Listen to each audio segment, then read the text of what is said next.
This is Joe Pugh for IFLTV. We are here at Bethnal Green. Just had the press conference for Family Feud. Thomas Asomba versus Charlie Edwards. Sonny, that was weird, wasn't it? I'm a bit more excited now. Charlie and Thomas made that good, man. They made that good. You weren't even needed really there. I know, man. I'm a manager.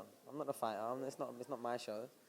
It's not my show. It's nothing to do with me, like, fighting. So, let the fighters talk, man.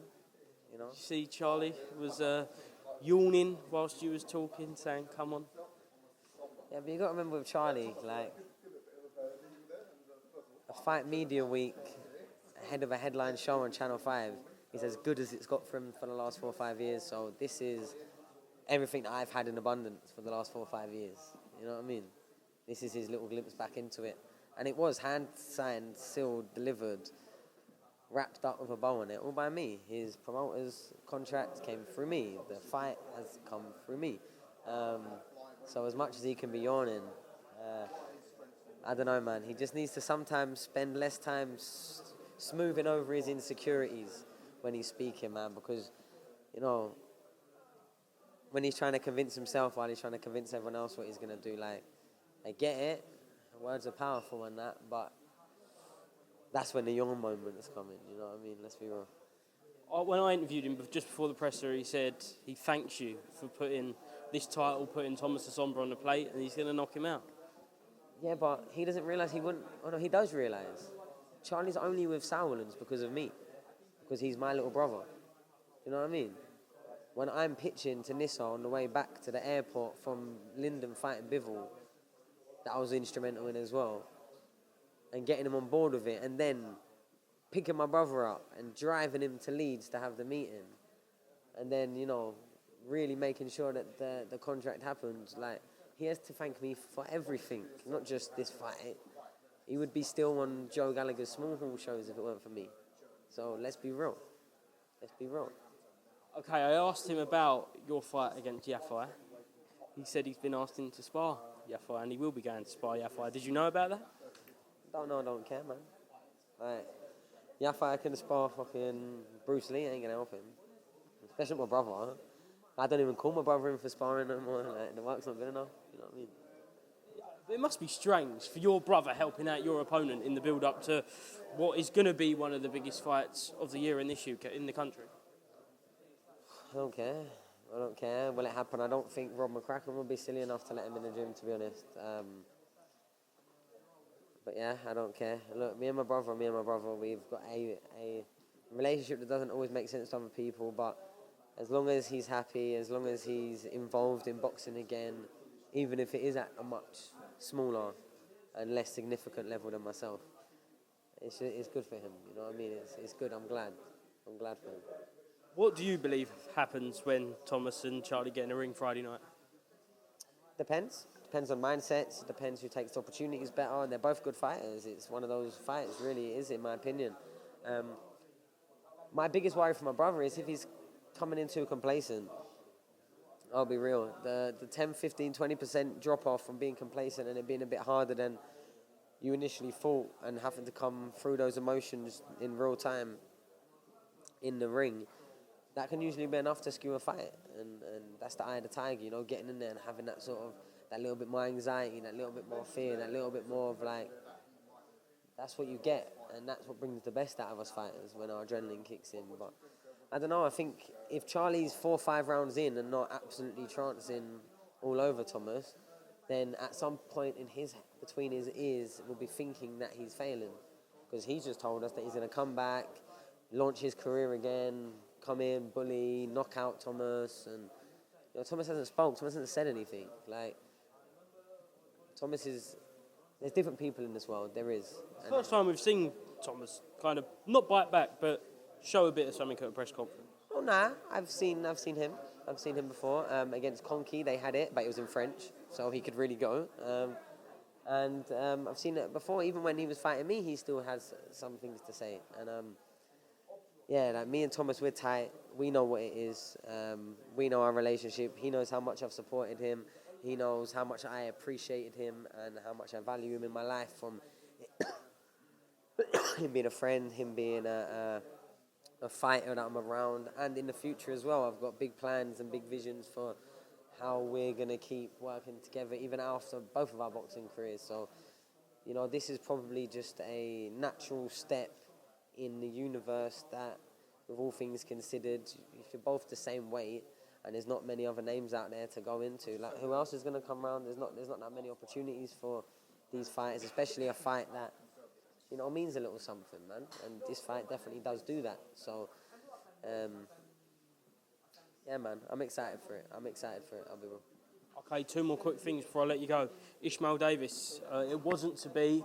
6 days' notice. I don't think anybody can say he didn't do himself proud, his family proud, you, Lee proud. And from what I'm hearing, His Excellency Turki Al-Sheikh wants to bring him back on a show, which is always a good thing. Yeah, I mean, he took the fight at 6 days' notice. He was originally training to fight at 154, his weight. He jumped up to 160. He fought someone that was an Olympian, more experience, more fights in every different, you know, factor. More experience, more years spent in the sport, more backing, more everything. And he really went and ripped up the script, nearly. And I'll be real, I had it very close. Like, when the scorecards came out, I wasn't surprised. And I was saying to everyone, see, oh, no, they got it wrong. No, they didn't. You can't just get in a ring and for 70-80% of the fight, not throw anything, try and nick a shot here and there and hold and run. Because during those 2.5 minutes, 2 minutes, while that is the clear only real impression you're putting in the ring, most judges are scoring them rounds against you. I'm telling you that for fact. And then when you got one fighter that's, you know, pressuring the pace and putting the forward steps in constantly and just trying not to rush in and just walk onto something, but still the ones trying to force the pace and force the action, and then actually is landing and scoring, and when the exchange is coming is looking like the stronger one, like, of course the rounds were close, and at the end he nearly got him out there. And I'm not hearing anything else. He was knackered. I know they have their own version of events, and that's fine because it's boxing. I'm not trying to say they're wrong or I'm right. But to us and to everyone else outside there, Josh Kelly was spent from the last 10, 11, 12 rounds, and all he did was hold in the last 6, 7, 8 minutes of the stanza. All he did the last few rounds was hold, duck, dive, try and wrestle, put his head down. Like, it was anything but boxing. And I don't know, I thought if Josh Kelly touched the floor, or my biggest concern, my biggest gripe at ringside was that in that last round specifically, but there was rounds going into that where it was already up. Not one warning for holding. Go back and watch that fight and count the holds. The holds initiated by Josh Kelly. It was every single one of them, and it was every single time their bodies came near each other. And especially in the last round, he was resetting and holding from out of range to the point that Ish was rolling under some of them. He wasn't even trying to throw a punch. So, you know, if for me, 20 years of boxing, that is getting punished. Like, I don't care if it's in the last round or the second last round. I even had to hear from the ref, oh, what else could he do? Throw a punch? What do you mean, what else could he do? 2 minutes of holding? What? Like, I had to hear that from the ref that he was in charge of the show. You know what I mean? We had our little conversation after. What do you mean, what else could he have done? Hold his feet, block, punch? Not there, and getting away with it. So for me, if it was officiated right, then we wouldn't have lost that fight. I'll be wrong, in my opinion. What did you make of Anthony Joshua, Daniel Dubois? I'll be wrong. I was licking my wounds. I was at the hotel. I didn't watch it the way I should have. I was disappointed for AJ.